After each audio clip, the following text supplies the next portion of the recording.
What's up, Drop Pod listeners?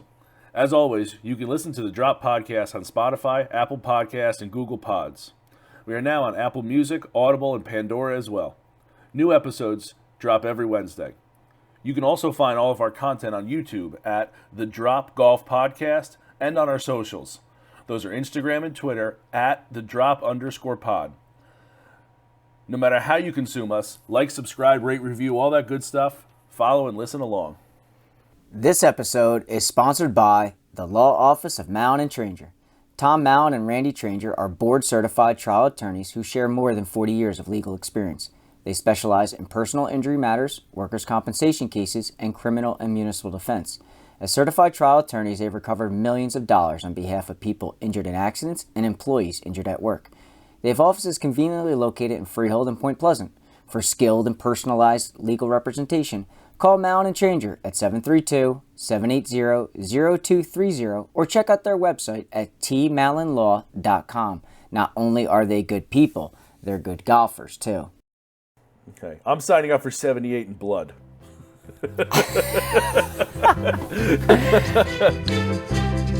This is the Drop Podcast where we talk golfing in the Garden State. I'm Mike Poro, and this is Ryan Coulott. What is up, everyone? Hope everyone had a great week. We're all doing well. Before we get started with the episode, we want to remind everyone that we're selling limited edition The Drop Podcast polos. You can pre-order those polos at flukeapparelco.com and choose from any of the 3 designs listed on their website. With each polo purchased, we're going to be donating $5 to the Jersey Shore First Tee program. Go order a great polo for an even better cause. You don't want to miss out on this exclusive offer. It's not going to last forever. All right, Mike and I have a lot to discuss today. We got a jam-packed episode. But before we get into all that, we want to let you know that we have another huge guest this week. We were fortunate to get a couple minutes in person at Liberty National with the Mizuho Americas Open host, Michelle Wie. It was incredible sitting down with her. We were able to get 20 minutes to a half an hour sit down. It was a great chat.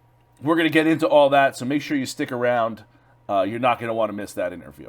All right, Mike, let's jump into it. Yeah, let's do it. I think we need to start where we ended last week. Let's talk about the PGA and LIV. Last week we ended with the From the Grandstand, asking if PGA and LIV could coexist. I think we both agreed that there is a way that both tours could exist, that both entities could exist, that there is a place for both in the world of golf. As with anything, something new coming around is going to be kind of tough to, sometimes new things are scary, but it seems like we had gotten to a place where it's like, okay, we're gonna coexist, and that's just what we're gonna have to do. And then, while we recorded last Sunday and put out the episode last Wednesday, on Tuesday it broke that they were joining forces. And we didn't want to do an emergency episode or emergency breaking news or whatever like that. We wanted to leave it as authentic as possible, and so we put a little disclaimer in last week's episode. But let's talk about it now. And especially, I like that we kind of waited because we've had some time to digest, sit on it. More news, more information has come out about what this means, essentially. So what do you think? What's going on with this? What are your, how shocked were you, I guess? Let's start there. How shocked were you that this came out after no real announcement there was no scuttlebutt, nothing. This came out of left field. Yeah, I mean, listen, I give Chris from Monmouth County a lot of credit from last week's From the Grandstand, and I don't know if maybe he's on the in that something no one else in the whole golf world knew, but because his question was simply, will LIV, be around, more or less. And I don't know if he was a psychic or what, but he nailed that right on the head. Yeah, and then come Tuesday, I get a text message from another listener, John, who says, sends me the CNBC article. And I text him back and I said, no way. I clicked the link and it's legit. I thought maybe it was some sort of spam thing. And I'm reading this and now all of a sudden the phone's going off. Ding, ding, ding. I think like every other human being that is involved in the golf world, you're blown away because you simply never saw this coming, because from day one, Jay Monahan, more than anybody else, took the moral high ground and said, this is it, the end all, like PGA Tour, we're going to figure it out. They made all these changes heading into this year. You never saw the idea. It was never floated around. It was never discussed on anywhere in golf Twitter about maybe a merger. You heard some rumblings like Brooks was unhappy. They got to play in the majors. Does that change things? Brooks then wins the PGA. Does that mean maybe he plays in the Ryder Cup? And now Rory comes out and says, I think he should play in the Ryder Cup, but I don't want any Europeans. So clearly things had been going on. Obviously, to what extent, none of us, especially in our little world, knows exactly what's transpiring. And then when the news broke, I think like anything, your jaw hits the ground. It hits the ground. I mean, you're stunned. You don't see it coming, but clearly behind the scenes, the PGA Tour was just funneling money into this lawsuit that they clearly don't have the way the PIF has in Saudi Arabia. It's just a different world. And I know people say, well, it's live golf, and it's really not live golf. Okay, I think there is and needs to be that separation, because live golf only exists because of Saudi Arabia and the PIF fund. That's it. That's how it's funded. So it's not like Saudi Arabia and the live, like it's two different entities. One backs the other, which is why they're able to do what they're doing. Now, moving forward, I think Jay Monahan has a lot of say in what ends up transpiring with live, because the PIF is now going to back the PGA Tour.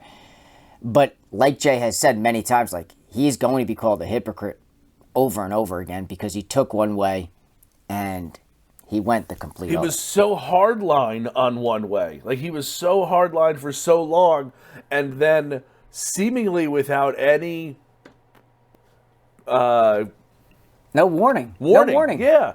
No warning. Just left turned it, and all of a sudden we got this connection between tours, and it's like, well, wait a second. Why? You've said you hated where the money was coming from. You've said you've hated another tour. You've said you've hated the anti-Saudi Arabia. He even went in and talked about 9/11 stuff. And now we're getting into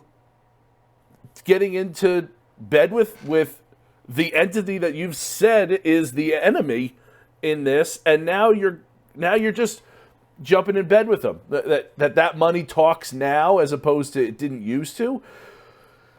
Like, what is that about? And the other thing that I've heard is that he's going to be called a hypocrite, and I guess it's better to be called a hypocrite than a criminal, because why is he, by taking this money, it's closing those lawsuits so the books don't get opened.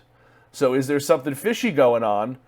And I got to say that holds water to me. Like that holds. I think it does. I think when it came to Discovery, in terms of them being open and transparent about what they do, I think that played a major role in it. And I think Phil, and I know we all have criticized him for what he has said. Clearly, he was in on the know of what the PGA Tour has and has done. He, whistle blew the whole thing. And I think when it gets to Discovery, they don't want to fully be transparent with everything. And I think they don't have the money, no offense, that the PIF has. I mean, Saudi Arabia, the fund has over, they say, $700 billion. Like, no offense, the PGA Tour is, in a sense, a non-profitable business. So I get it, there's ins and outs within that. Yeah. But you don't have that money. Yeah, let's look at what Jay Monahan makes a year, what his salary is. I love when nonprofits are run by people that are making $10 billion a year. Yeah, I don't know if it's that much money, but yes, I get what you're saying in terms of nonprofit. Somehow, it's not a nonprofit. I know that we all like to say that at times, but the reality is, like, someone's getting paid to run the nonprofit. Right. Compensation for 2020 was $14.2 million. Jay Monahan made. Yeah, and that doesn't account for all his kind of luxuries that he gets. Mm-hmm.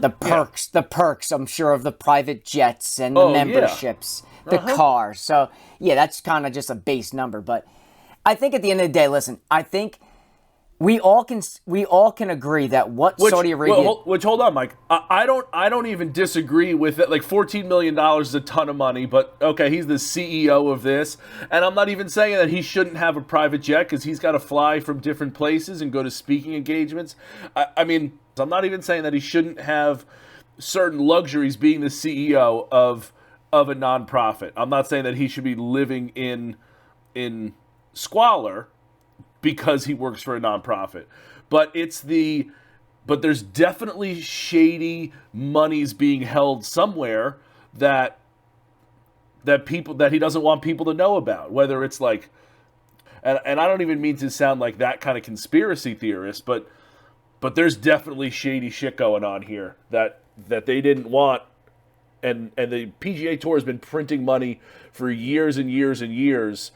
But it's only now that we can finally pay everybody $5,000 for showing up to a tournament and increase some of the prize pools by 10% or whatever the number was on the designated events. So, yeah, that's.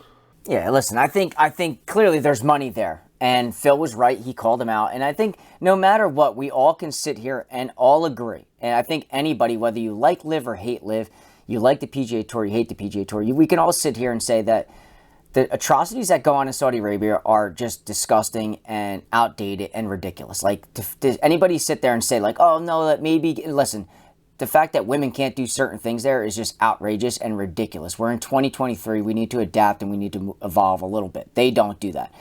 But at the end of the day, we also know that money rules the world. And no matter what you say... Cash rules everything around me. Yeah, no doubt. Get the money, dollar bill, y'all. And that's what won out here. A fund that just is endless compared to someone that has a bottom line. You just can't keep going because at the end of the day, you're not going to win. And they're just out there to just run through it. And I think we can also say that, like, things that are invested into the PGA Tour will make the product better. Clearly, money does help that situation. It just sucks where the money's coming from. So I think at the end of the day, like, Saudi Arabia is involved in a lot of things that we all don't know about, that we all still buy, we all still involved with. It doesn't mean that we still need to agree with anything that goes on there. But at the end of the day, I think we all can recognize that the money that they have and the money that they're willing to invest in golf specifically will eventually make the game even better. You hope. DPP Functional Fitness is based out of Brielle, New Jersey, and is led by David Pletzner. David is an ACE certified fitness professional and Titleist Performance Institute golf fitness instructor. DPP Functional Fitness has been able to work with the likes of Chris Dimmick, Jack Wall, and Ryan Druska, just a few household names in New Jersey golf. David prides himself on helping individuals of any age, gender, and fitness level to find their best road to a healthier way of living. He accomplishes this by focusing on each person's strengths, along with improving any imbalances in your lives. So go check David out at dppfitness.com or on Instagram at dppfitness. You'll leave a much better person. All right, Mike. Let's change gears here and let's go over to the U.S. Open at LACC coming up next week. This week, right? Isn't it this week? July 15th. No, it's not June. I'm sorry, June 15th. Yeah, coming up this week. This week. Wow, that comes up fast. Starts Thursday. Yeah, because it goes right to Father's Day weekend. Yep. Right to Father's Day weekend. We've talked about it going back all the way to episode, what was that with Stu? Goodness gracious, that's a while ago. 2021, maybe somewhere in there, when we had Stu Hagestad on talking about how he's a member there. He's looking forward to playing there. Hopefully he qualifies. So we've kind of been... Nobody did. Nobody from the area qualified. No Stu, no Brad Tilley, no Jack Wall. No, I know that, but I'm saying he was hoping to. Yeah. Right, yeah, so we had started he talking about it back then, and it feels like ages ago, and it's now finally here. And where I was getting to was none of our guys qualified. But we have a tournament regardless. I I don't know if you looked into the course at all, Mike. I did just a little bit, only because my younger brother lives out in L.A., so I was kind of seeing in relationship to where he was, and then I kind of got lost down the rabbit hole of Google Maps, but just, from a bird's eye view. Who do you like this week? Wow, great question. I think there's a lot of storylines right now, and I think when you're talking about like who's playing the best, if Scottie Scheffler's putter ever wakes up, it's a runaway. I think Scottie wins in a runaway. I think if Rahm catches another one of those heaters like he was on Masters and pre-Masters, it's not even close. If Brooks decides he's going to show up and play the way he did at the PGA, and even the Masters, quite frankly, it's a runaway. Like, I don't know out of those three guys. Like, I know Rory at the time, when we talked about the Masters, it was like Rory was in that top three. Like, for me, I don't have Rory in there. Now, I know today's Wednesday, and I'm not really watching what Rory's doing in the final round at the RBC Canadian Open. I do know he's 2 shots back to start the day, so like I'm not paying attention to that. So maybe he gets on a little bender today and wins. But and speaking about what's going on, like those three are far and away in my eyes the front runners. And I think if you check the odds, I'm sure that supports that statement. But I think guys that are like kind of playing really well right now are just like, Max Homa's got some amazing history at LACC. I mean, they played the Pac-12 tournament there, or I think maybe at the time it was Pac-10. He won it, fired low numbers. Even if you recall, I think Stu has mentioned in our past interview that he's seen Max out there, so it's not like Max doesn't ever play there. Again, you got to like Max's chances, but I think, I guess if you're asking me who my pick is to win the whole damn thing, God, I'm going Patrick Cantlay this week. I know it's a tough pill to swallow in terms of like, well, Patrick Cantlay hasn't played really well. He switched to Tiger's caddy. He's never won a major, and I know people are going to be like, oh, Cantlay, why Cantlay? Again, for me, Cantlay's got Southern Cal written all over him. I think he went to UCLA. He's familiar with the area. And I just think that it's inevitable with a guy of his talent.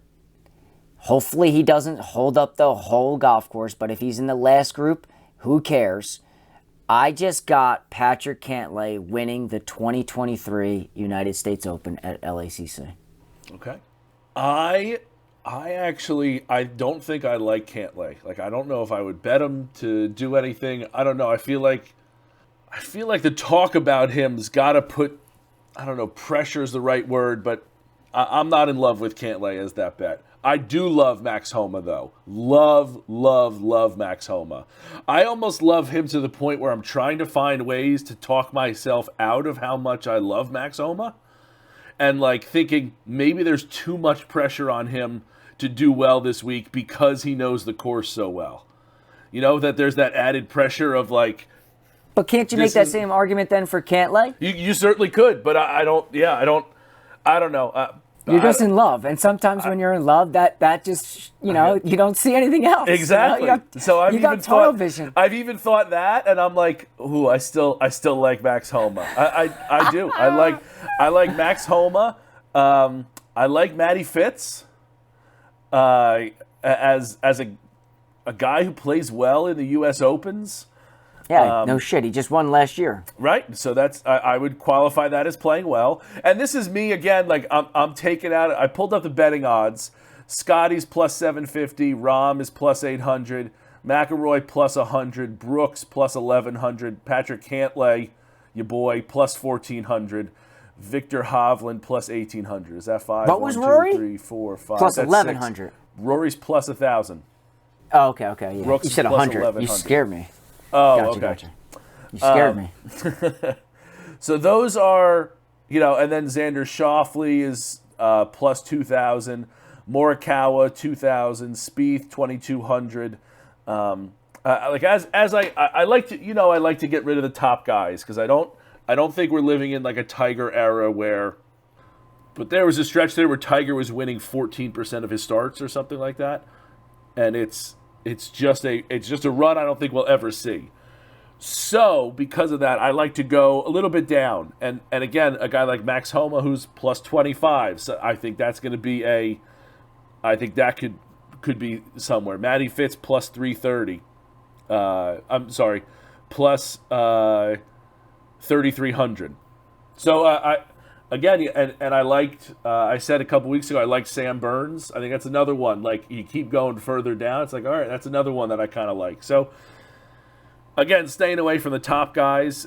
I think it's a runaway if Scotty Scheffler's putter is working because he's leading the field in all of these other categories. And one of the things I wanted to ask you is, what does strokes gained mean? And he's leading the field in strokes gained off the tee, on approach, or he's in the top 5 in those, but he's in the bottom 5 in putting. Matera's Italian Market and Catering Company is located in the heart of Rutherford, New Jersey at 72 Park Avenue and has everything you need for an authentic Italian table. Recently celebrating its 10-year anniversary, Matera's Italian Market brings all your senses alive as you walk in the door. Imported retail products, cheeses and cold cuts, freshly baked bread, and the creamiest fresh mozzarella.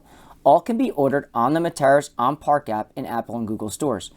Above the market, a private space called The Loft can be reserved for intimate family parties all the way to corporate events. So give them a follow on Instagram at Matera's Italian Market. Stop by and say ciao. Matera's, you walk in a stranger, leave as family.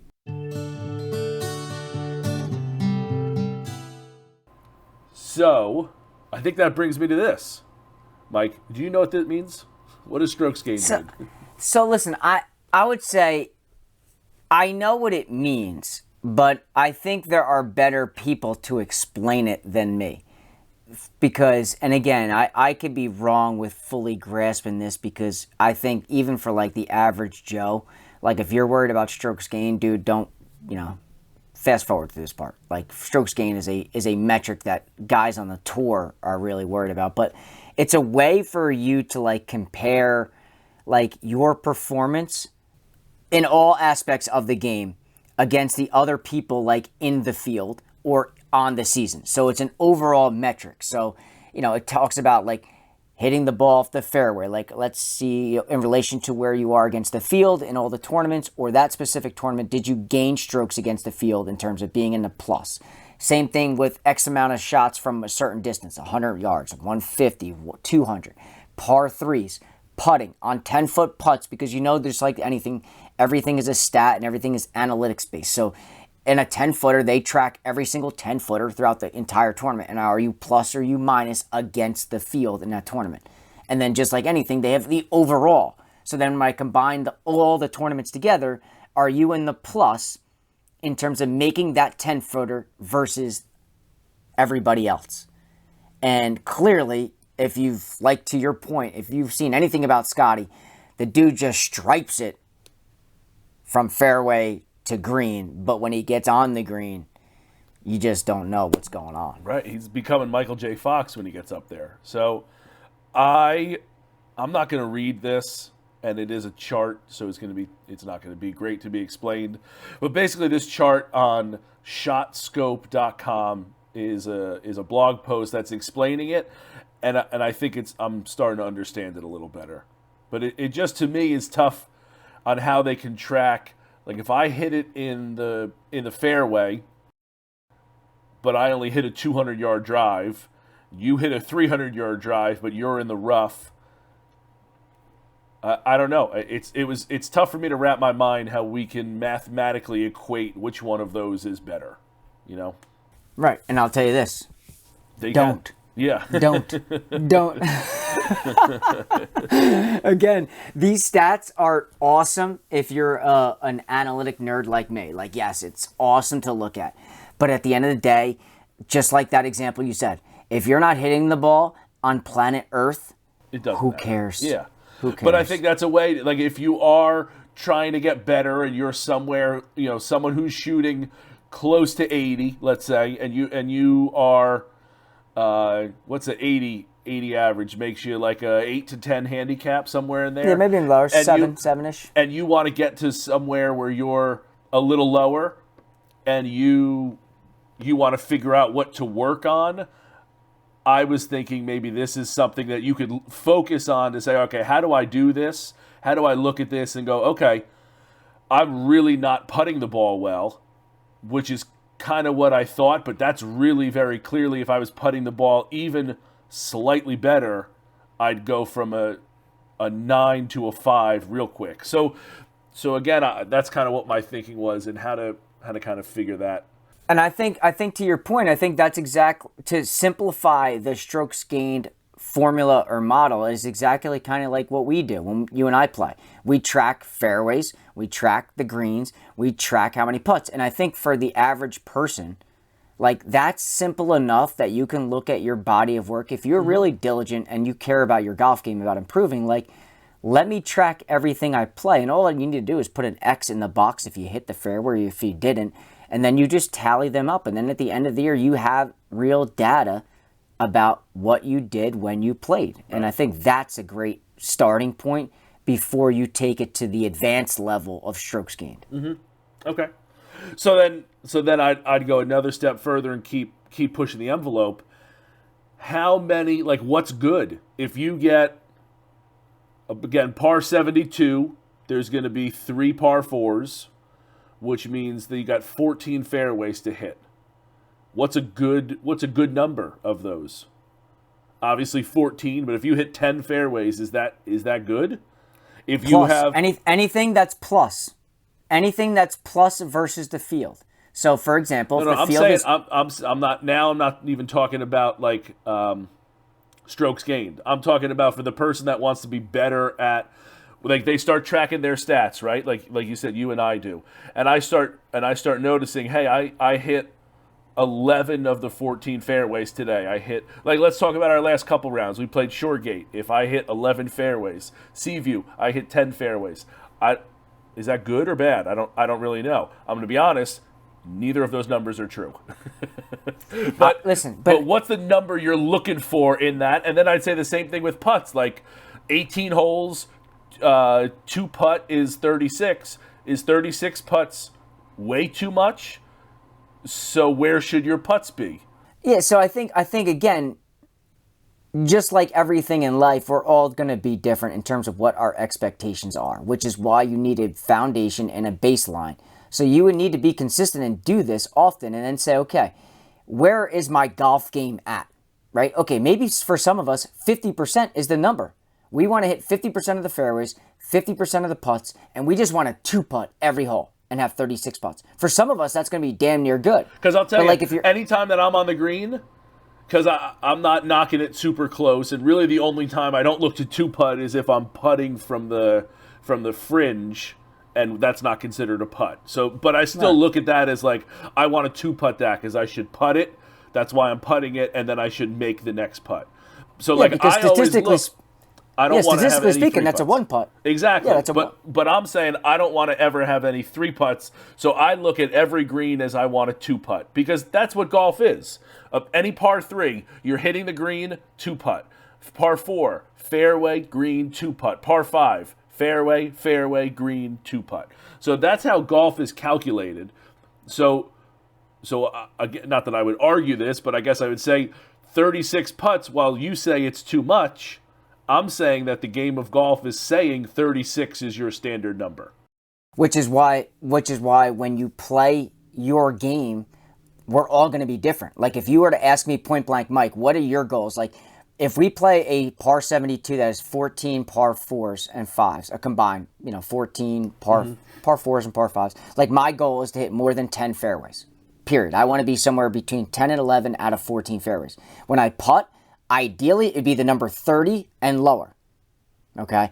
And then when it comes to greens, I'd like to be in double digits. Because to me, if I can hit 10 out of 18 greens, and I've hit double digits in terms of fairways hit, and I've had 30 or less putts, I know I played a good round of golf. Right. Anytime that I shoot low 80s and I look at my round and backtrack it, I either putt it horrendously or I did not hit the ball in the fairway. Those are the 2 things. Those to me are very clear indicators for me personally that I didn't play well. Now you look at good rounds, 27 putts. You hit 11 fairways. You hit 12 greens. You went low.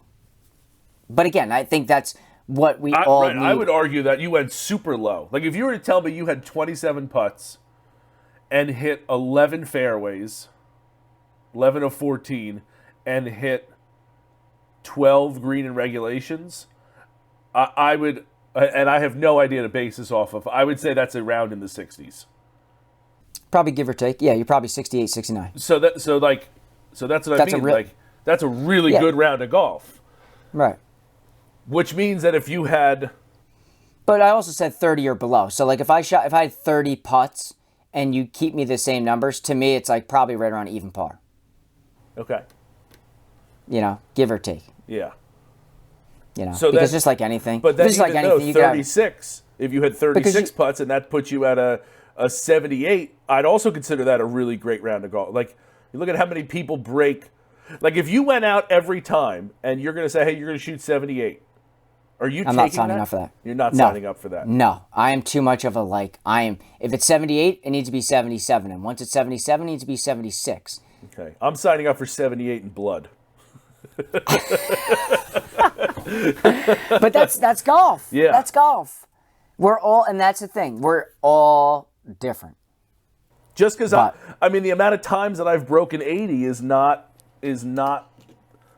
like if you break 80, and I mean the other way, if you get out of the 70s and into the 80s, you're not happy.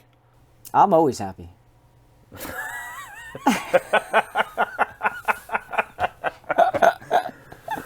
But you expect to be a 70s golfer, whereas I expect to be an 80s golfer. So when I do go in the 70s, the 5 times I've done it, that's pretty meaningful. When you go into the 80s, you're going to say I didn't play well.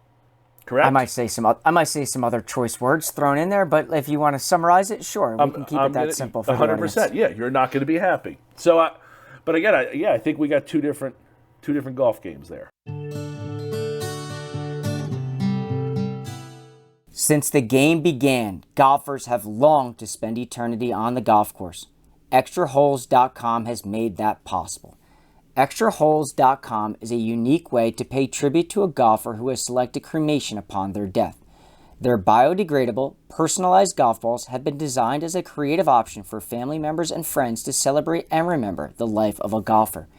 Extra Holes golf balls, respectfully hand-filled with a sample of a golfer's cremated ashes, when struck off a tee will burst into small pieces, releasing the ashes to float in the air and settle softly on the ground. Honor a family member or friend who loved golf, or ensure that your family or friends will help spread your ashes on a golf course you enjoyed playing during your life. Get the details and full story by visiting extraholes.com. That's extraholes.com. Okay, so real quick, let's circle back to the U.S. Open. Yeah. Because you and I can do this. I'm saying Cantlay. You're saying you're in love with Max Homa, but are you taking Max Homa as your pick too? You do know he's married and has a kid already, so he's off the waiver wire. But are you picking him to win the tournament? I think so. I think I am. Wow. Okay, so that's it. Chalk it up. Max Homa, Patrick Cantlay, because I'm telling you what, next week, if one of those two dudes win, there's someone's coming on here next week is flexing muscles. I might come on the podcast shirtless. Can I tell you who else that I think? And you know what? Before I say his name, hold on. No. No. I'm not going to say the field. Yeah, Tiger Woods. No, I think another one. If you want to go like California guy who's starting to play better, who's been in a dark place for a while with his game, but is now starting to turn it around. I think he finished tied 7th last week or 2 weeks ago. I would not be shocked if Ricky Fowler's name is near the top of the leaderboard. I knew you were going to say that. You're just a Ricky Fowler guy. You are. You just want to see Ricky come back with his orange on Sunday. No, I don't want to see. I don't want to see any of those colors. His flat brim, No, that here I'm we not. go. Then we're gonna start calling him Rick Fowler because now he's because he's a man. He's not Ricky. Yeah. He's Rick Fowler. All right, listen. I will throw one out there as an outside the box guy. I know I knew you were gonna say Ricky Fowler as I pulled up the odds and I'm just scrolling real quickly. I knew you were gonna say that, but my outside the box pick, who I think has been playing well as of late, is Jason Day. Yeah, I think Jason Day's been playing better golf. I know he struggled at the Memorial, but I'm taking Jason Day as like an option B if my boy Cantlay doesn't win, but I will not be coming on here shirtless if Jason Day does win. But if Patrick Cantlay does, my man has liked some of my comments on Instagram. Let that be known. We've even had a few comments back and forth on Instagram as well. So Patrick Cantlay to the moon. I just pulled up an article. I just typed in Ricky Fowler, and the first article that comes up is Tiger Woods withdraws from U.S. Open, semicolon, Jason Day, Ricky Fowler. And then it like ... to like click on it. So I don't know what that means. Nothing. But hey, we can But we can pretend it does something. So those are a couple dark horses. Those are some picks. Joel Damon plus 17,500. You know what that means? Not going to win. Don't bet him. How high would you be willing to go on betting some of these people? Okay, so if you're asking me like the absolute like bottom of the barrel type guy, I'll give you one name. I'll give you one name. Okay. And do you consider like maybe like plus 25,000 like a long shot? Yeah. Okay, so plus 25,000, Nick Taylor. Okay. Who the fuck's Nick Taylor? Exactly. I knew you were going to say that. Nick Taylor. Clearly, you don't know what Nick Taylor's done this week at the RBC Canadian Open because my man, he has won a PGA Tour event this year, just throwing that out there as well. But Nick Taylor did yesterday, which was Saturday because today is Sunday, even though it's Wednesday when you were listening to this, did go out and fire a smooth 63 in the third round. I don't know what he's doing on Sunday. Obviously, this is out Wednesday again, but I got, Nick Taylor's a Canadian guy, plus 25,000. Are you sure Nick Taylor's in the Open? Nick Taylor is in the Open. I'm on the website and he doesn't have odds. Yeah, he's there. You got to keep digging. Is it? I just searched. Is it Nicholas? Nope. Nick Taylor. Taylor. I'm telling you. Well, VegasInsider.com doesn't have odds for Nick Taylor to win the U.S. Open. BarstoolSportsbook.com has him listed at plus 25,000. Okay. No free advertising. Nick Hardy, Nick Taylor, there he is. Interesting. Okay. Plus 25,000. So to compare that to, again, Vegas Insider, Kevin Kisner is plus 27,500. Luke List plus 27,500. Kevin Kisner stinks this year. Don't even waste a penny on him. Martin Keimer plus 25,000. That's a name. That's not a name. Martin Keimer's been hurt. Hasn't really played much. Just saying. The guy that's done it. Sam Bennett plus 40,000. So. Equity 3 Real Estate is a full-service commercial real estate brokerage, management, and development company based out of Paramus. Equity 3 Real Estate focuses heavily in northern New Jersey. They cover industrial, multifamily, office, retail, and vacant land properties, as well as specializing in medical offices. They manage over 400,000 square feet of varying property types for passive investors. Their clients range from small to mid-range building owners and larger brokerages. So if you're looking for the right team to help you win, go check them out at www.equity3re.com or give them a call at 201-261-4300. That's 201-261-4300. You won't be disappointed. All right, let's change gears here from the U.S. Open.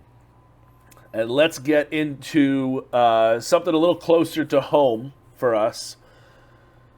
The New Jersey Mid-Am was this week. Was last week? This week? This past week.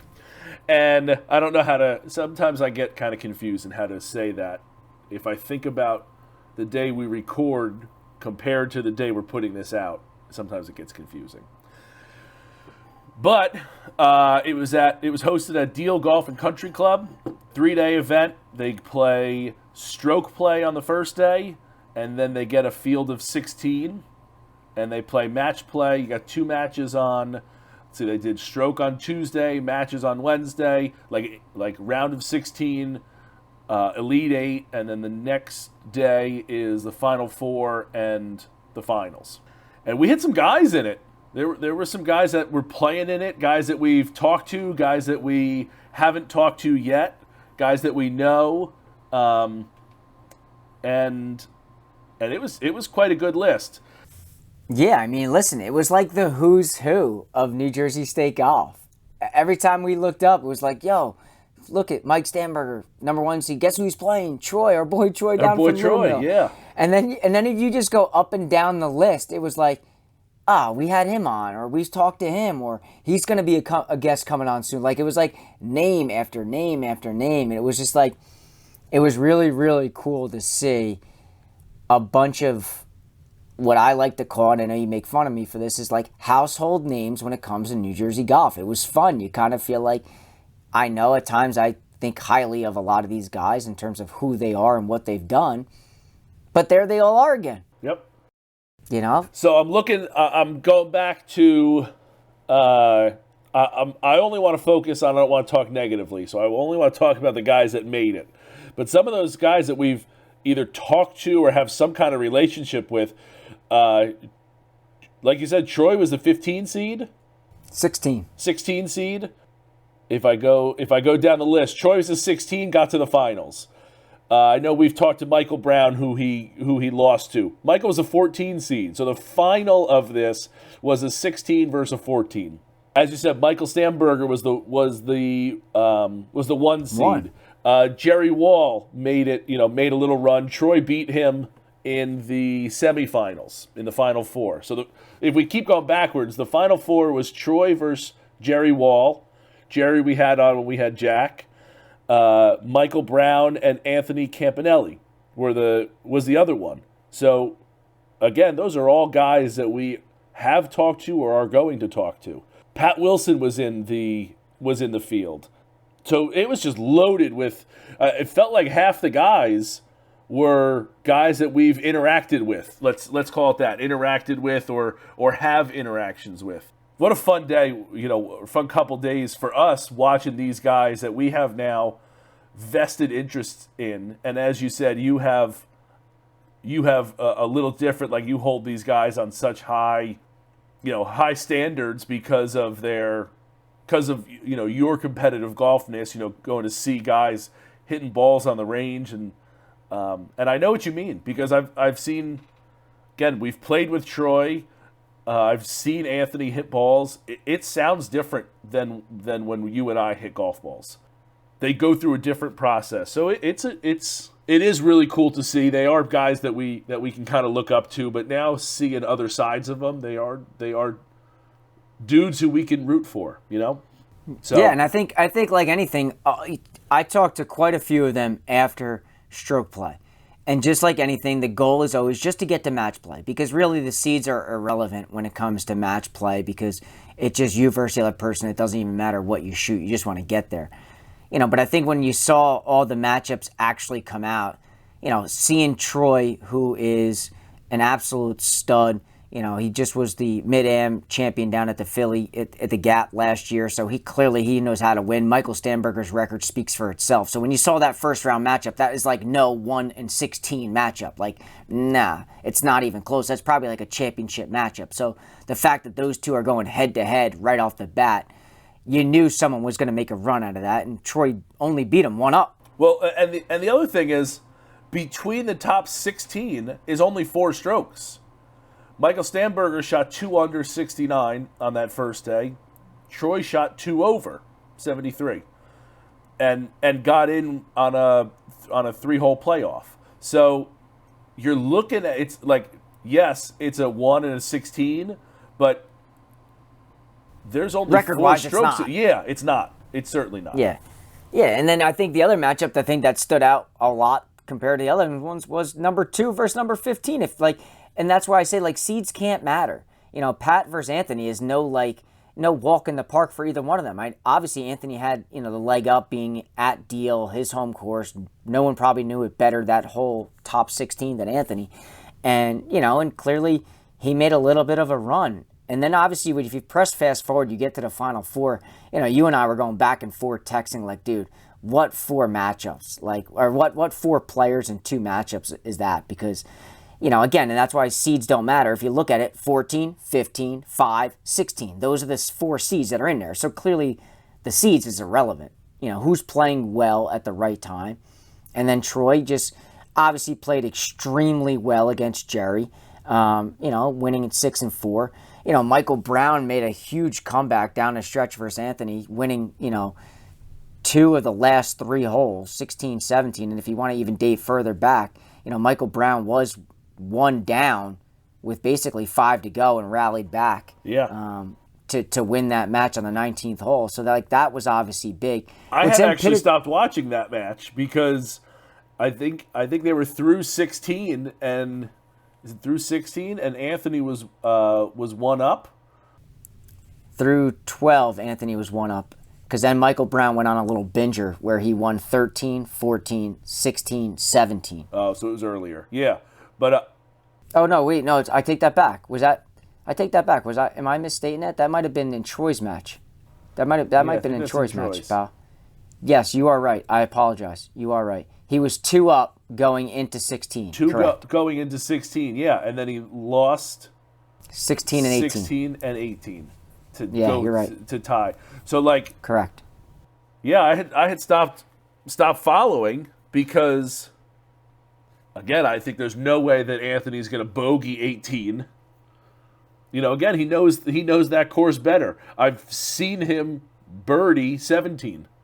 So I know that he can do that and should just play even with Michael out.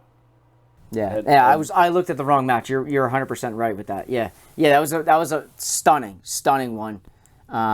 But again, that just shows you how hard golf is, right? Even and if how you know good the course all so these well. guys are. Yeah, that any mistake someone's going to jump in. Yeah, so that's where I was kind of looking ahead at. I was looking at the Michael Brown versus Troy final where Troy was 1 up. I stand corrected with 5 to go, and that's where Michael Brown kind of flicked the switch a little bit. Goes on a tear, yeah. Yeah, and just he wins out 13, 14, 16, 17. Yeah, Michael Brown, it's 4-time NJSGA champion. He's won multiple events. He's won the New Jersey State Am. He's won the 4-ball there. If you saw in his quotes, him and his partner Peter Barron, they won the 4-ball at Deal last year. So clearly he had some recollection of the golf course, which definitely helped him. So he wasn't necessarily going in blind. And it was all South Jersey final with Troy and Michael Brown, 2 guys that are all the way out there in Southwest Jersey. So, South Jersey kind of flexing its muscles a little bit there. So let me ask you this, or let me bring this up. They didn't play 18, which is a par 3. Who didn't? Michael and Troy. They got Correct. to that. Troy won the 7. Troy was 2 up going into 17. No, 2 down. Correct. Yep. Michael was up 2 going into 17. So Troy has to win 17 and win 18. Michael ends up winning with a birdie on 17. So he wins 3-1. That's how that's scored. Okay, got it. They also keep the score, like as they've played golf throughout. Michael has a 62 through 17 holes with a par 3 to play. Yeah. Troy has a 65 with a par 3 to play.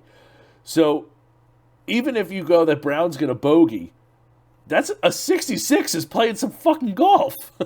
Well, it's funny you say that because... And I would even say if you're playing that well, good chance you're not bogeying it. You're probably parring it.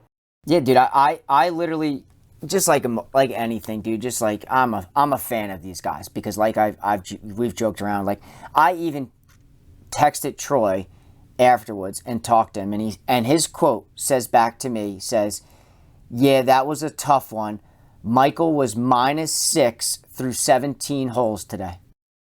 Yeah. So I mean, no offense, and you just said Troy's numbers. He's not that far off. No, I mean no. I gave both. But yeah. That's what I'm saying. Because it's crazy. Listen, Yeah, they golf. They yeah. golf. Look Look at all the scores. But I'm just looking at the other one. Like, if you look on the same day, Anthony played Michael. Both guys shot 71. Mm-hmm.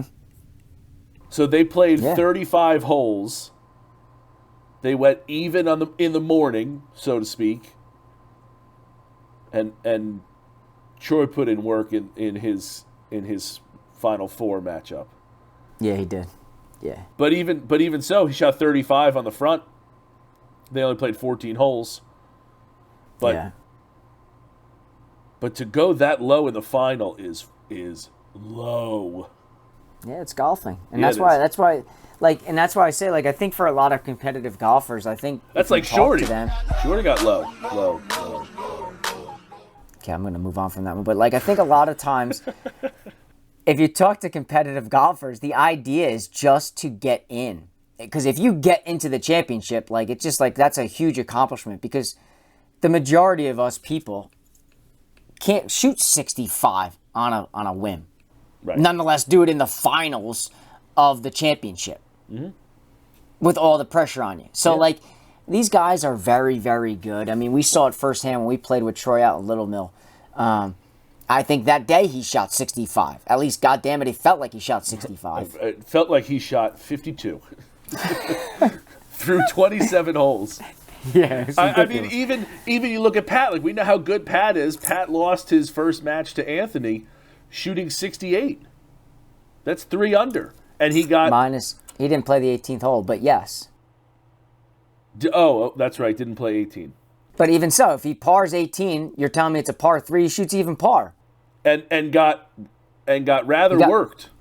3-1, right? Yeah. And Anthony goes and shoots. He pars 18. He shoots 68. So these guys are very, very good golfers. You gotta go low, yeah. So, I would love to see your name in there one time. You'd love to see my name in there? Yeah, I'd love to see Ryan Coulott. Can we get you in the mix? We talked to Dave Cronheim about it. I think there needs to be a mid-handicap Mid-Am. Something for us, 7 to 15s. Yeah, that's where you get the sandbaggers in, though, that just cheat their way to 7 to 15s. And sometimes, no offense, I've seen you roll the putter, so, I'm not sure I'm really going to buy this. Oh, that's hurtful. You know that I'm not doing that. But, nonetheless, listen, obviously, credit to Brad Barden and his crew out there at the NJSGA. They obviously run first-class tournaments, and the venues that they have, the ones that are coming up. I do know that, Michael Brown won again this past week, and I spoke to him specifically. We'll be getting him on the podcast relatively soon to talk about that. I do know this week, him, Troy, even Jerry, they're all going out to the Philly Mid-Am. That starts Monday. Obviously, today's Wednesday, so today would be the final round for that out there. And then after that, Michael Brown said he'd be willing to give us a few minutes to come on. So, we got a lot of big names, Anthony being one of them as well. Things are moving in the right direction. Full steam ahead. Jump on now. Don't get left behind. This thing is going to the moon. Tequila tastes better when it's sunny. Sunny Seltzer is an alcoholic spirit derived from the agave plant and infused with seltzer water for an effervescent escape. Started by a New Jersey native, it's light, crisp, and goes down easily, both on and off the golf course. Currently available at over 50 retailers across New Jersey. Check out drinksunny.com or on Instagram at drinksunny. Cheers to sunny days ahead. All right, Rye, so I'm going to try to jump in a little bit here, but let's change gears and head over to From the Grandstand. And I know this has to be, 5 episodes in a row where a different audience member has reached out, sent us something to talk to, and I kind of am pitching this idea hey, if a business or someone wants to jump in and sponsor this segment, we're all eyes and ears to that. And lo and behold, we nailed it. I think we found the perfect partner for From the Grandstand. So moving forward, okay, From the Grandstand is brought to you by Sunny Seltzer. Heyo! Sunny Seltzer. Let's go. Tequila tastes better when it's sunny. It's such a good tagline. Don't forget that, gentlemen, ladies, anybody that's listening. I will say this, I know Sean and I went back and forth a lot about trying to figure out a way to make this work, but I can't thank him and Sonny Seltzer enough to sponsor this segment. Sonny Seltzer, will be the segment sponsor of this moving forward. So, go give them a follow on Instagram. It's at DrinkSunny. Give them a follow. And cheers to sunny days ahead. But today's question. Mike, okay? do you know where they're from? Morristown, New Jersey. How perfect is that? Right, Listen, we're talking golf in the Garden State. We're now sponsored by a New Jersey Drink. brand. Listen, what you couldn't ask for anything Simpatico. better because it is a perfect thing. Again, if you're talking about on the golf course, off the golf course, who doesn't like a little tequila? Nobody. Sunny outside. It's sunny outside. Crack that thing open and let's go. But let's get into the question because the question is it's an interesting one and it's a good one that I'm dying to hear your thoughts on because I don't like when you know these and I don't know if you know what today's is, but today's question is from Dennis from Monmouth County. And I don't know if they know that you live in Monmouth County, so they're trying to stay close and stay nice to you, but These are my people. Here is today's question.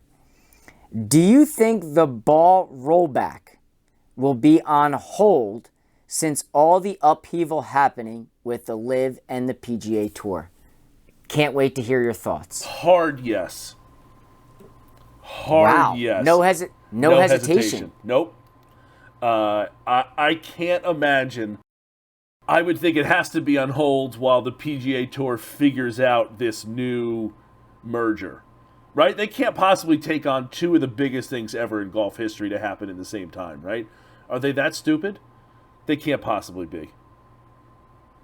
So I would think that they're I will say this. You probably didn't think they were going to join forces with LIV. It's also very true. But I can't think that they're going to compound stupidity with more stupidity.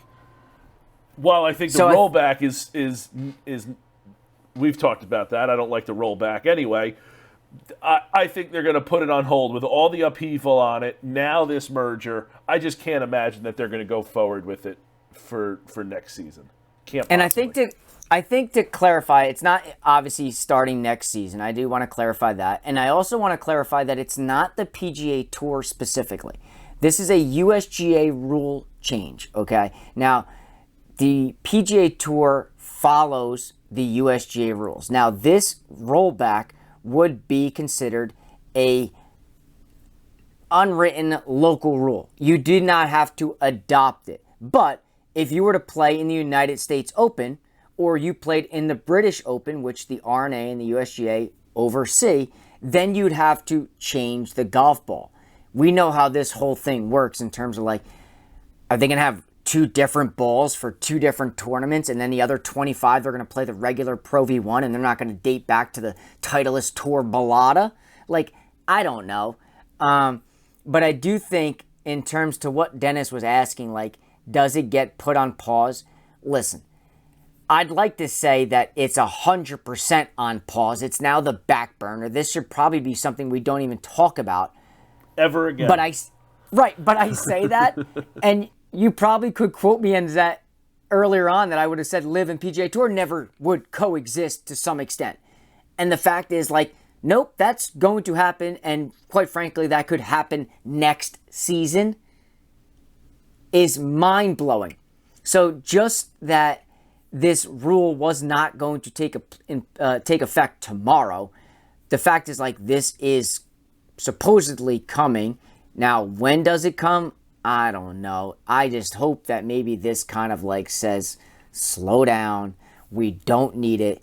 It's not necessary. Let's figure out the PGA Tour and how to make this evolve. That includes the LIV guys. But God almighty, if you're talking about the ball rollback on top of the LIV merger, on top of the PIF money coming in, this is Jay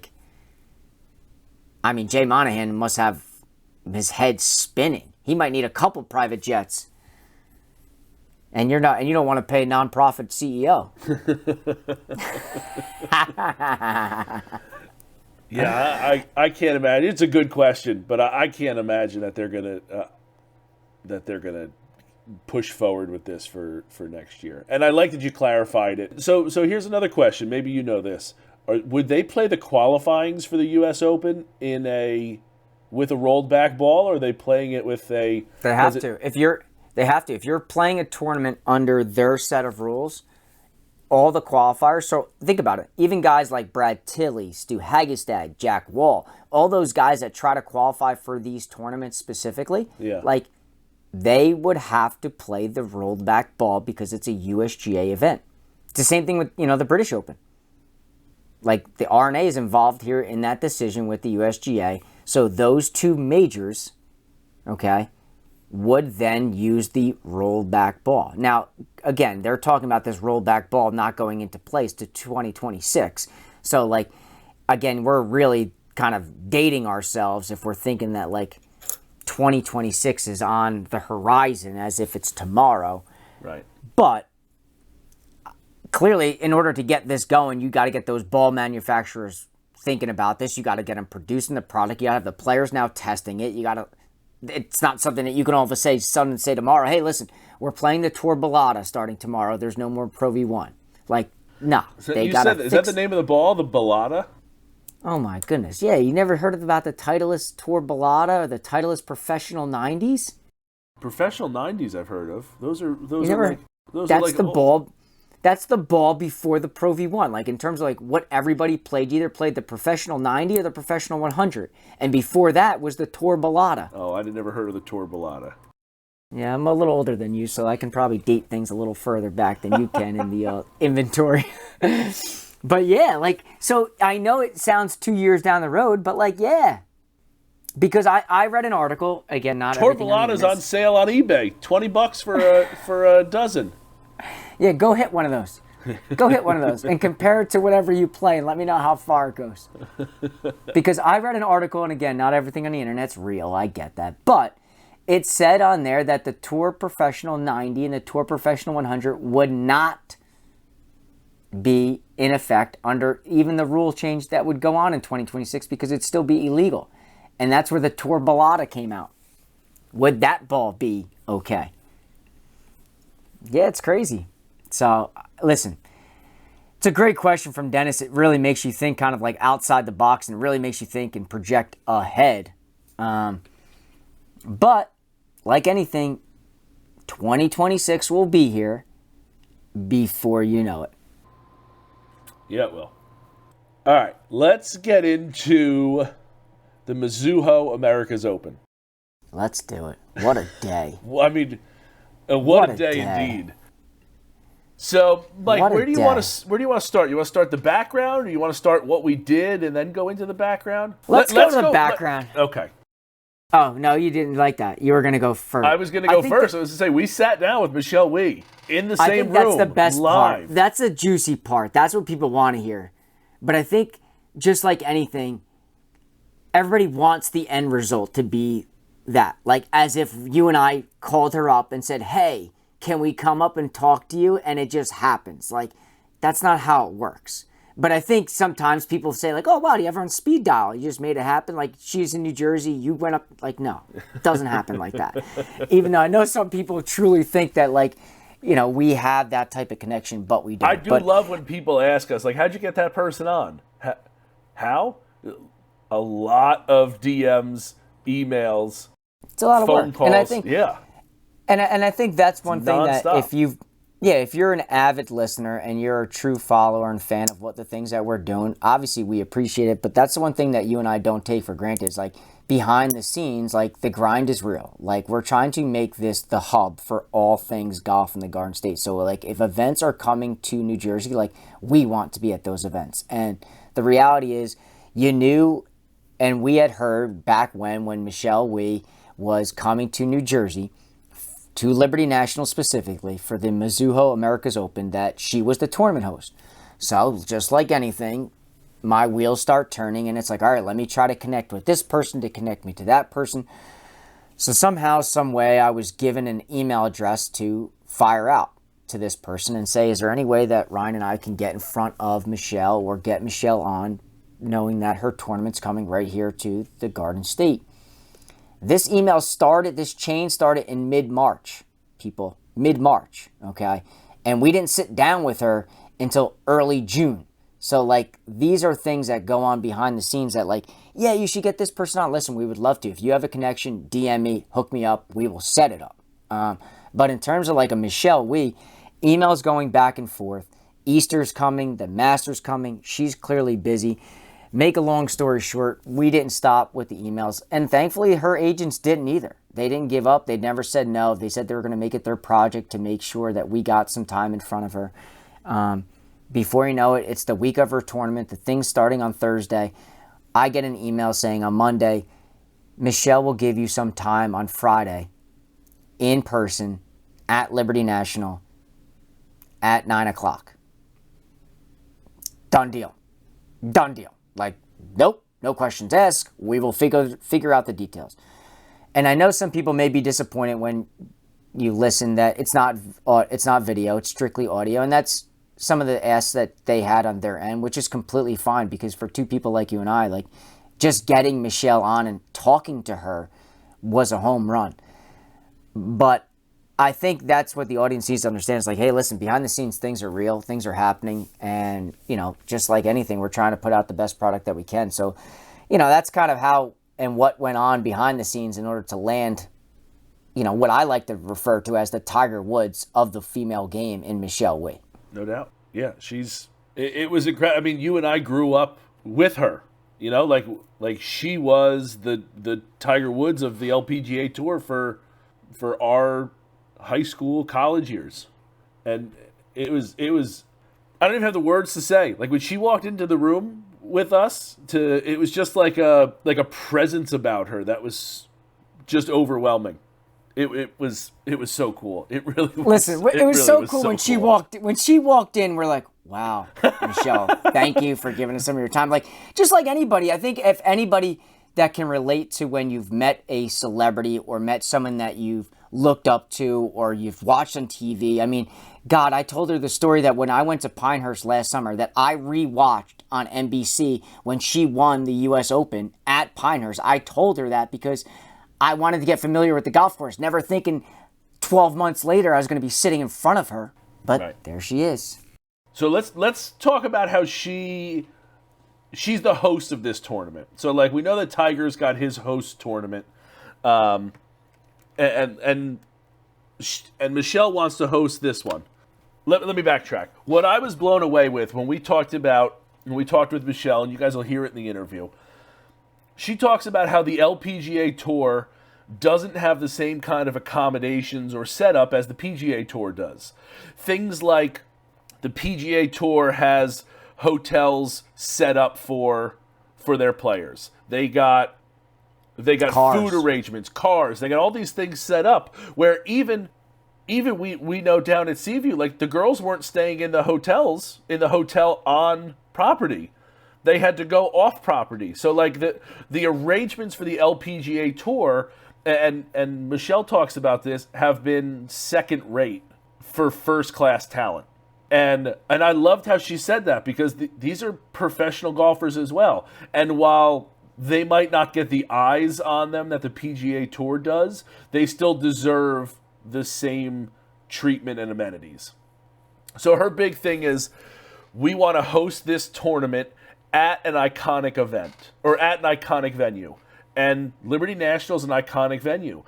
And she goes in, talks about how Mizuho stepped up and said, we're gonna pay for it. So they got ferry services from the city. They rented out a hotel in the city for the ladies to stay in. It was a first class, first rate event for first class talent.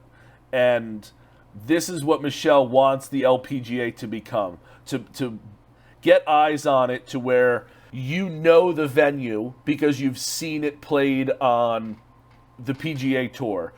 And she even mentions, like, the LPGA Tours, the U.S. Open for the LPGA Tour is at Pebble this year, an iconic venue that everybody knows these shots and can say, oh, Tiger hit this shot from here, or Rory hit this shot from here. Well, now you're going to be able to say Danielle Kang hit this shot from here, Nelly Korda hit this shot from here, Rose Zhang hit this shot from here, and you can now equate women's golf on these iconic events. And even if you go to the website, a world-class talent meets an iconic location. And that was her thing in hosting it, which is why she brought it to Liberty National. And I was blown away, again, that there's not those same kind of accommodations. And it was awesome that she sheds light on it, even if she's doing that at the very least. So hopefully there's going to be more sponsors like Mizuho that'll step up to get them on some major courses. Again, more iconic courses, more locations that, you and I had a great time at Seaview. It doesn't compare to Liberty National. It is a second-rate course when you compare it to Liberty National. And it's terrific, but it's not on that same level. They're not hosting PGA Tour events in Seaview. No, I think even just for the length. Even if it was able to be tipped out at 7,400, it's not. You're not hosting events there. So when you look at this quote unquote second level, is what they get. They deserve to be on the first level. I love that she's had this vision and was able to accomplish it, and it was great to help her shed light on it. Yeah, and I think one thing that, and I'm gonna stop this here because I don't want to keep going on about the whole interview because I think you need to listen to it. But the one thing that I took away a lot from listening to Michelle talk was venues matter. Venues matter. And I think when you listen to the interview, you'll see and hear the reasons why venues matter so much to such a prolific golfer like Michelle. Yeah, absolutely. Absolutely. So I hope you enjoy the interview with Michelle. We're going to throw it to you there now. It was really great. We should point out, Mike, she does go by Michelle Wie-West now. We've said Michelle Wie this whole time, but she is married to, if anyone's a basketball fan, I know you and I both are, she's married to Jerry West's son. Jerry West is famous Hall of Fame player, executive for the Lakers. He's the logo. He's right.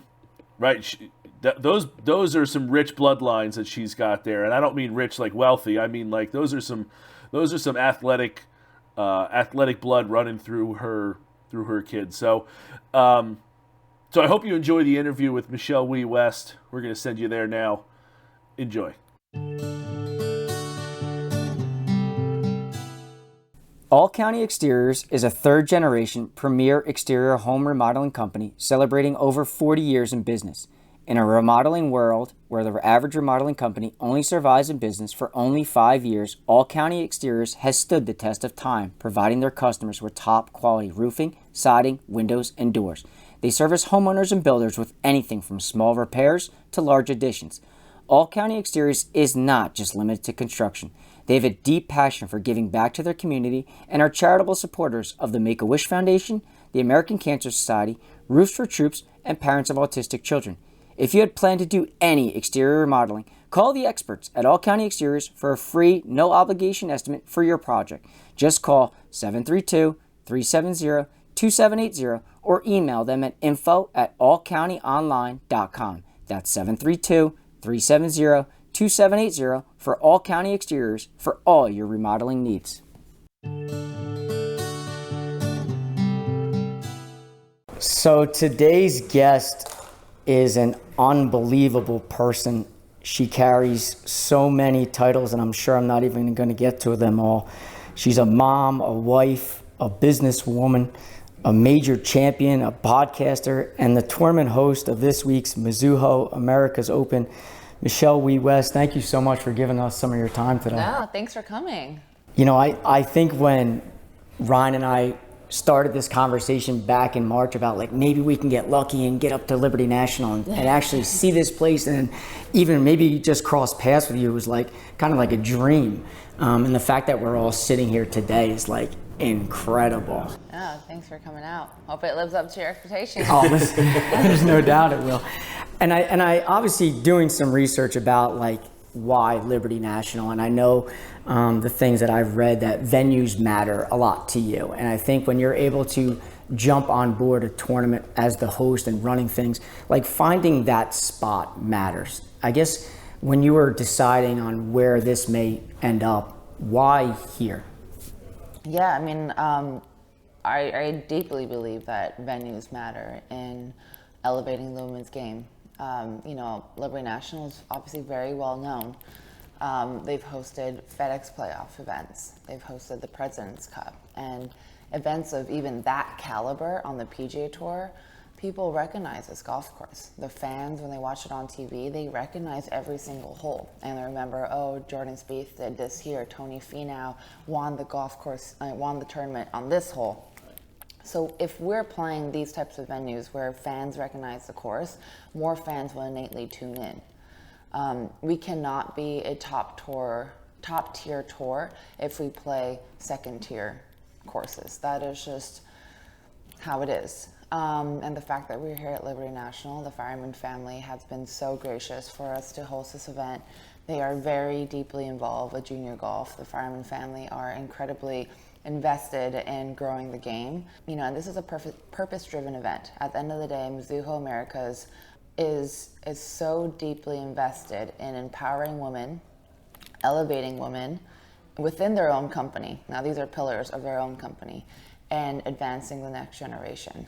So this is a purpose-driven event. This is, we're all here to empower these women, to elevate the women's game, and to foster the next generation. That's why having the 24 juniors here in the field is super important to us as well. Right, what a great marriage. You said those pillars line up perfectly. Yeah, and I think when you get to like I thought the big sister part of how you incorporated that with the LPGA pros, with the AJGA girls, is such a good thing, because I think we've talked about, you and I at length, about like having a mentor to some degree, and just being able to be open and free to say to someone like, hey, what would you do in this situation? Or how would I handle this? A lot of these girls may eventually be on the other side of the ropes, per se. What was the reasoning behind making that little program? Oh yeah, that is really dear to my heart, because I've had the best mentors on tour. Meg Mallon, Beth Daniel really took me under their wing. Kari Webb as well too, and having Hall of Famers to that caliber, kind of gave me advice on what to do with my career. I mean, it was just so amazing. And I got to know Meg Mallon because we got paired together in a pro-am. And it was just in that instance that we connected, and she was so nice to me from the get-go. And we all felt like having the Big Sister program was just an easy way to make that connection. It's as awkward as tournament week, people have their heads down. And of course players want to help out the juniors, but it's hard for them to go out of the way. It's awkward, right? To just go up to someone and be like, hey, I want to be your mentor. Right, exactly. Like, that's just not going to happen. Or someone's not going to be like, can you be my mentor? It's just awkward. So we felt like, especially during competition weeks. Exactly. Like, hey, we're here to work, here to win. Yeah. And I know that the juniors want mentors, and I know that the pros want to be mentors. So it was just like an easy way to kind of line them up, and they were so gracious. We had them exchange phone numbers, so they schedule a practice round, schedule a meal together, and it's just really cool to see, Paula Creamer kind of posting, oh, I wish my junior the best of luck, and she talks about her in the interviews, and the junior talks about her. Like, it's been really cool to see that really cultivate this week, and it's going to continue to go on. Absolutely, yeah. That's so cool. Like you've said, everybody's looking for that, but there hasn't been that program to set it up, so to speak. So that's incredible. And I think you found the perfect tournament sponsor too, like doing some research and finding out how they're putting everybody up in New York City, like getting them to live that life over there for a little bit and not have to worry about the logistics of how am I getting there, when are we leaving if I miss the cut, like all those details. I think that the outside doesn't realize, to have a title sponsor come in and do all that, like the stress that takes off people to now just sit back and enjoy the whole event even more. Like, speak a little bit about that and their sponsorship. Yeah, for sure. Mizuho Americas at every point. Like I said, it's a purpose-driven event. And, you can easily donate to a charity, which we have done. We've partnered with Girls Inc. But it's just like every little small detail, they've gone above and beyond. And these are big financial commitments that, this the purse company too. is making, the purse too. that you aren't seeing on TV per se. Yeah. The ferry is a big cost. The hotel rooms are a big cost. And we in one of our first meetings, they're like, oh, we're gonna be so close to New York City, it's gonna be great to take advantage of that. And I was like, they're not gonna stay in New York City. Everyone's gonna stay, in an Airbnb close to the golf course here in New Jersey. And there's nothing wrong with that, but it's not gonna be the same.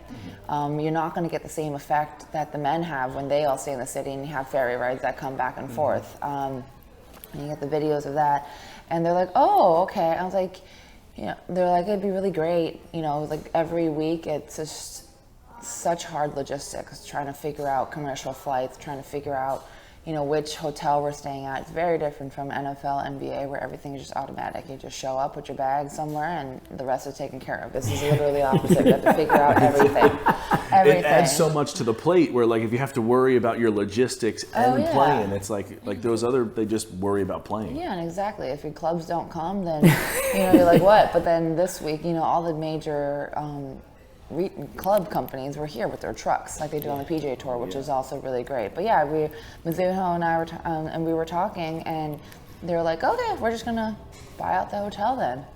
And I was like, great. It was that easy? It was that easy. Well, and I think the other thing is it just makes this event one that everybody wants to come to now. It's not like, am I gonna skip this one because it doesn't work in my schedule? Like the purse, the golf course, and I think that's one thing for us, like being a podcast that talks all about golfing in the Garden State. Like when we heard this way back when, like, oh, Michelle Wie-West is bringing this to Liberty National, I was like, oh my God, dude, we've got to find a way to get up here.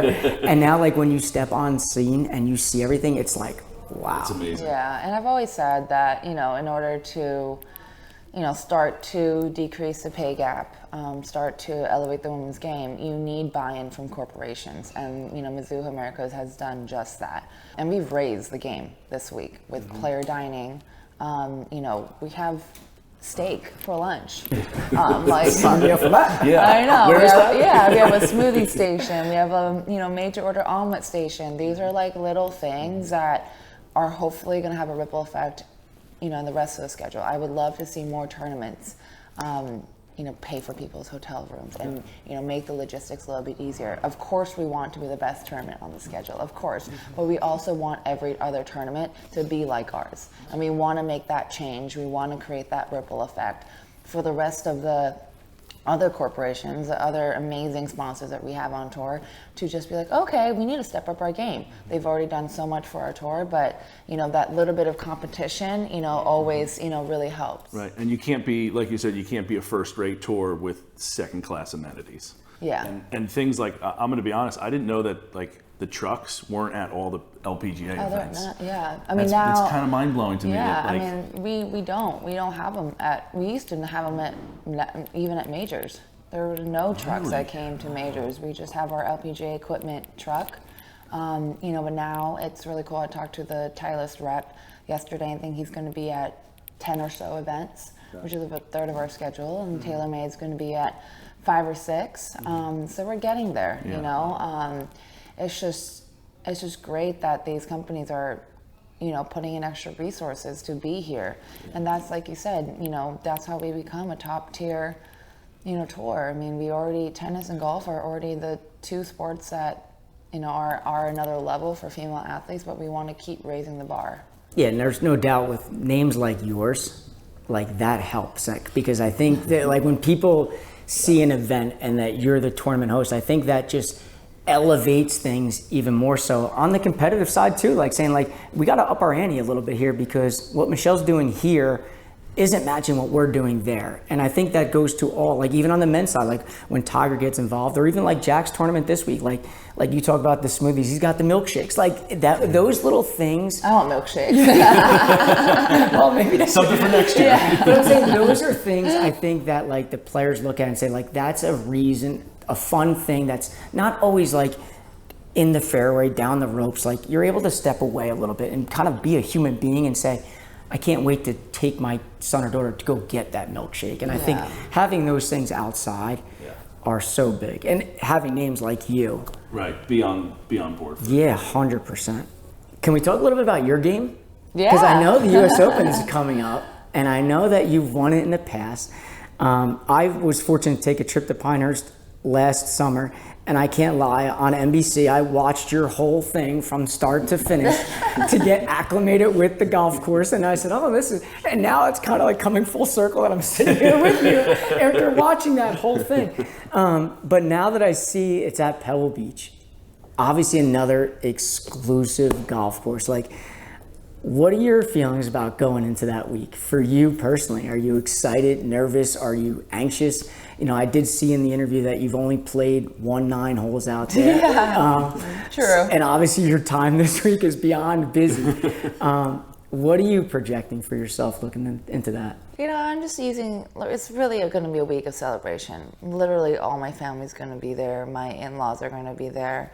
You know, my friends are going to be there. And it's just going to be a huge week of celebration. You know, when I announced that I'd be stepping away last year, and I played Pine Needles, unfortunately my husband got COVID. So my daughter couldn't come, my parents couldn't come, and I was just like sitting in a hotel room by myself. It's like, this is not really the way to go. I want to, you know, and obviously, you know, knowing Pebble Beach was next year, there's no way I was going to miss that. And again, you know, with the iconic venue, I mean, there's really nothing more iconic than Pebble Beach. I know. You know, even though the U.S. Open, winning that just, you know, it's the hugest honor to win it on an iconic golf course. I think just it puts you even up in a higher caliber. The number of times that I've heard people say, oh, she won the US Open at Pinehurst, that just adds like a whole nother you know, element and whole nother level to even the US Open. And this year, we're gonna be on primetime TV. You know, I mean, it's just, that's why having iconic venues as our tour stops is so important, because the TV comes hand in hand with the venue. You know, you're not going to get prime time on a course that no one knows. And, you know, just with Pebble Beach, again, people watch it. You don't need to, you know, you just know the golf course. Listen, you know? from the video games, from the video games, Exactly. from seeing it all the time, it's like, you can tell, oh, that's 18 at Pebble, or that's 7 at Pebble. Like, you know, know those holes. And people are like, oh, Jordan did this, and now they can say Michelle did this. Yeah, or like Tiger did that. And that's how we can get compared. And, you know, the thing is, when, you know, our spokespeople are like, these girls are good. Okay, I'm just going to take my word for it. But when you're able to compare that to the men, and compare that, oh, Tony did this, but oh, look, our girls that did that even better. Or, you know, wow, like, people need to have something to compare it to, right? Yeah. We need to have the stats that show how good these girls really are on tour. And it's just having the iconic venues are just, you know, it's amazing. I'm so excited to be at Pebble. You know, I think it's just a special place in general, but, you know, just having everyone there is going to be a really fun thing. Yeah, for we're me. excited to watch. For sure.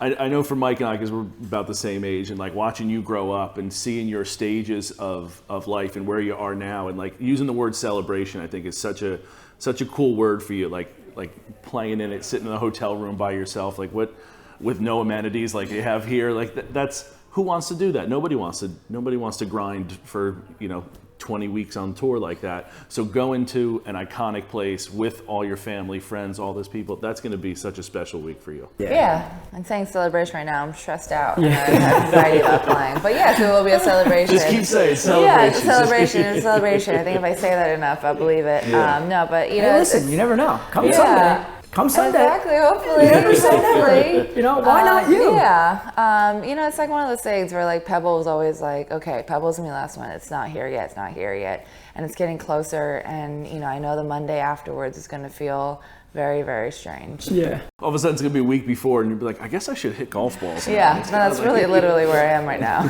So listen, I don't want to take up any more of your time, but I know Ryan has a very good last question that we like to ask the guests, and Michelle's the perfect person. For sure.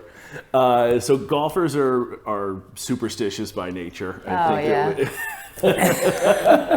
Psychopath. Well, right, and I think it does go for all sports, but I think for golf it's even more like someone has said habits, or whether you want to call them quirks or whatever. When you're going into a competition, what are some of your habits or superstitions that you have? Do you have to have 2 teas in a pocket? Do you eat something the night before? Like, what are some? Give us some insights. Yeah, I have a lot. Just the smile, the reaction. You can tell it's like, I don't want to let these out. Yeah, obviously, like the way I write my number 4 on a scorecard, I change it up if I'm playing bad.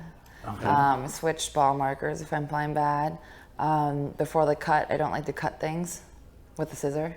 Okay. Yeah, I'm a special one. I like that. Do you do a lot of tearing then instead of I cutting? try not to Just cut or tear. just hand it to people. Yeah, avoid it at all costs. That's great. That's great. Incredible. So listen, thank you so much for giving us some of your time today. This has been like 100%. an unbelievable experience. Yeah. Thank you very much. For Thank sure. you. Thank you so much, and good luck this week and at Pebble. Yeah, thanks for being here. Thank you.